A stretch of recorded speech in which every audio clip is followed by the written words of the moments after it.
इस बीच नेवी का जंगी जहाज INS सूरत गुरुवार को पहली बार सूरत के हजीरा पोर्ट पर तैनात किया गया है।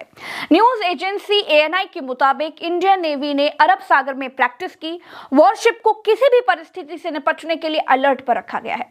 पिछले कुछ दिनों में अरब सागर में एंटी शिप और एंटी एयरक्राफ्ट फायरिंग की प्रैक्टिस भी की गई। गुजरात के नजदीक अंतरराष्ट्रीय समुद्री सीमा के पास कोस्ट गार्ड को तैनात किया गया है। यह पनडुब्बी जहाज विमान जैसे किसी भी लक्ष्य को निशाना बना सकता है और इसके साथ हेलीकॉप्टर्स भी तैनात रहते हैं। यह युद्धपोत भारतीय नौसेना की ताकत और तकनीकी दक्षता का प्रतीक है। युद्धपोत में आधुनिक हथियार प्रणाली, रडार और मिसाइलें लगी हैं, जो इसे समुद्री सुरक्षा के लिए बेहद प्रभावी बनाता है। गुजरात के नजदीक कोस्ट गार्ड को भी अलर्ट पर रखा गया है। पाकिस्तान ने हमले के डर से अपने पश्चिमी ग्वादर पोर्ट की सुरक्षा को और भी कड़ा कर दिया है। पाकिस्तान ने कराची एयरबेस पर 25 चीन निर्मित J-10C और JF-17 फाइटर जेट्स तैनात किए हैं। ये जेट्स हमले की स्थिति में चंद मिनटों में रेस्क्यू मिशन पर ग्वादर पोर्ट पहुंच सकते हैं।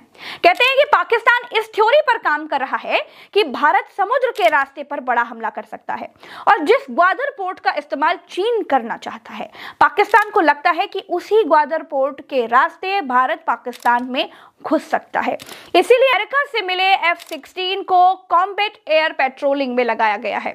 इस बीच उत्तर और उत्तर पूर्व में आर्मी और एयरफोर्स के हमले की आशंका से घबराए पाकिस्तान ने सामरिक रूप से अहम बलूचिस्तान के पासनी, गिलगित बल्तिस्तान के स्कार्दू और खैबर पख्तूनख्वा के स्वाट एयरबेस को सक्रिय कर दिया है। यहाँ जेट्स उड़ानें भर रही हैं। कराची, लाहौर से स्कार्दू के लिए नागरिक उड़ानें भी रद्द कर दी गई हैं।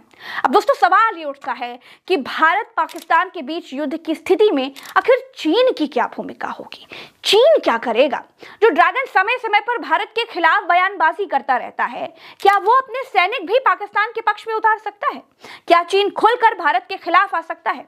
इसका आकलन करना भी जरूरी है। अगर आप इतिहास के पन्ने टटोलेंगे तो पता चलेगा कि 1965 का भारत पाक युद्ध रहा हो या 1971 का रहा हो या फिर कारगिल रहा हो, चीन ने पाकिस्तान को सीधे कभी समर्थन नहीं दिया है।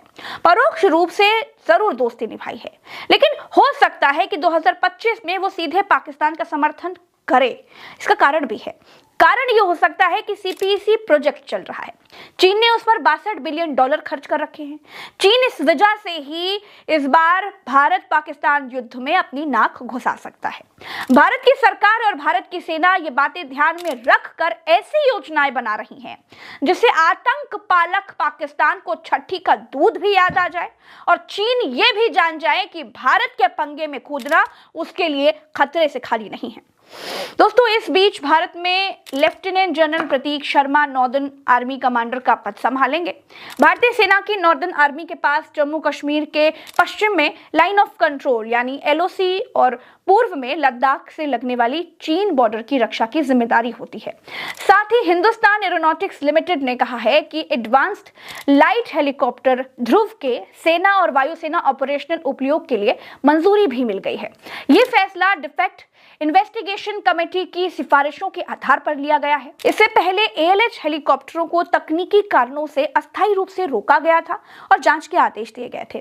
जांच में सामने आए तकनीकी खामियों को दूर करने के बाद अब इन्हें सुरक्षित और ऑपरेशन के लिए बिल्कुल फिट माना गया है। ALH ध्रुव देश में विकसित हेलीकॉप्टर है जिसे भारतीय सेना, वायुसेना और नौसेना विभिन्न ऑपरेशंस के लिए इस्तेमाल करती है। दोस्तों, राहुल गांधी ने पहलगाम हमले में मारे गए सभी 27 लोगों को शहीद का दर्जा देने की मांग की है। PM को पत्र लिखकर राहुल गांधी ने क्या कहा वो आपको जानना चाहिए। राहुल गांधी ने कहा कि जान गंवाने वालों को यह सम्मान देकर उनके परिवारों की भावना का आदर करना चाहिए। जो परिवार है उन्होंने आप लोगों को मेरे थ्रू एक मैसेज दिया है। एक्चुअली प्रधानमंत्री जी को उन्होंने मुझे कहा कि आप प्रधानमंत्री जी को ये बताइए, तो मैं 28 जो हमारे शहीद हैं उनके साइड से प्रधानमंत्री को आपके माध्यम से मैसेज दे रहा हूँ। प्रधानमंत्री जी, उन्होंने कहा है कि हमारे जो बच्चे हैं वो शहीद हुए हैं, हम चाहते हैं कि आप उनको शहीद का दर्जा दीजिए, रिस्पेक्ट दीजिए। उधर पाकिस्तान ने इंटरनेशनल बॉर्डर पर चौकियों पर अपने झंडे फिर लगा दिए हैं। एक दिन पहले पाकिस्तान ने चौकियों से झंडे हटा लिए थे। इस बीच खबर यह है कि पाकिस्तान ने अमेरिका से मदद मांगी है। भारत पाक सीमा के फॉरवर्ड पोस्ट पर पाकिस्तान ने सेना तैनात कर दी है। इसमें चीन से मिली तोपें भी शामिल हैं। पाकिस्तानी प्रधानमंत्री शहबाज शरीफ ने अमेरिका से अपील की है कि वो भारत पर जिम्मेदारी से पेश आने और बयानबाजी कम करने का दबाव बनाए। अमेरिकी विदेश मंत्री मार्को रूबियो से शरीफ ने यह भी कहा कि भारत के उकसाने वाले रवैये से क्षेत्रीय हालात बिगड़ सकते हैं। अमित शाह ने क्या कहा वो सुनिए। अमित शाह ने कहा है कि आतंकियों को चुन चुन कर मारेंगे। आतंक पर हमारी जीरो टॉलरेंस नीति है, इसे जड़ से उखाड़ देंगे। हमला करने वाले आतंकी बचेंगे नहीं, आतंकवाद के खात्मे तक लड़ाई जारी रहेगी। दोस्तों, भाजपा पिछले 9 दिन से मीटिंग खेल रही है। आतंकवादियों के खिलाफ अब तक कोई कार्रवाई नहीं की गई है। हमला करने वाले 4 आतंकियों में से एक भी का अभी तक पता नहीं लगाया जा सका है, ना ही कोई मारा गया है। दोस्तों, मोदी कल संघ प्रमुख मोहन भागवत से मिले थे। मैंने भी आपको वो खबर बताई थी। लोगों को लग रहा था कि कुछ बहुत बड़ा एक्शन होने जा रहा है।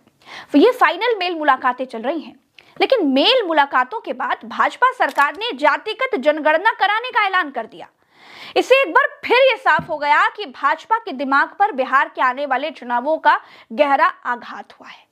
मातम के बीच मोदी का बिहार में रैली करना लोगों को अचंभित कर गया था कि कैसे प्रधानमंत्री हैं जो मातम के बीच रैली कर रहे हैं। उसके बाद जब सबको लग रहा था कि पाकिस्तान पर बड़े हमले की प्लानिंग हो रही है, तब जातिगत जनगणना के ऐलान ने सबको दोबारा चौंका दिया है, क्योंकि मोदी इस जातिगत जनगणना के बिल्कुल खिलाफ थे। क्या मोदी कांग्रेस को इससे यह संदेश देना चाहते हैं कि उन्होंने राहुल गांधी की बात मान ली है और कांग्रेस अब पहलगाम अटैक पर ज्यादा अग्रेसिव न हो? आतंकवाद को जवाब देने में 9 दिन बीत चुके हैं। लोग इस खबर का इंतजार कर रहे हैं कि पहलगाम के दोषी आतंकी मारे जाएं, लेकिन भाजपा मीटिंग खेल रही है।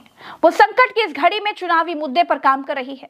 जब आतंक पर फाइनल डिसीजन लेना था, तब भाजपा जातिगत जनगणना पर फाइनल डिसीजन ले रही है। राष्ट्रवादी भाजपा से किसी को ऐसी उम्मीद नहीं थी। सिर्फ मुंह से और भाषणों से आतंकवाद की लड़ाई नहीं लड़ी जा सकती। आतंकवाद से लड़ाई का एक ही तरीका है, जो कि है आतंकवाद के खात्मे का। फिलहाल के लिए इतना ही। चैनल को सब्सक्राइब करिएगा, वीडियो को शेयर कीजिएगा। नमस्कार, राम राम, दुआ सलाम, जय हिंद।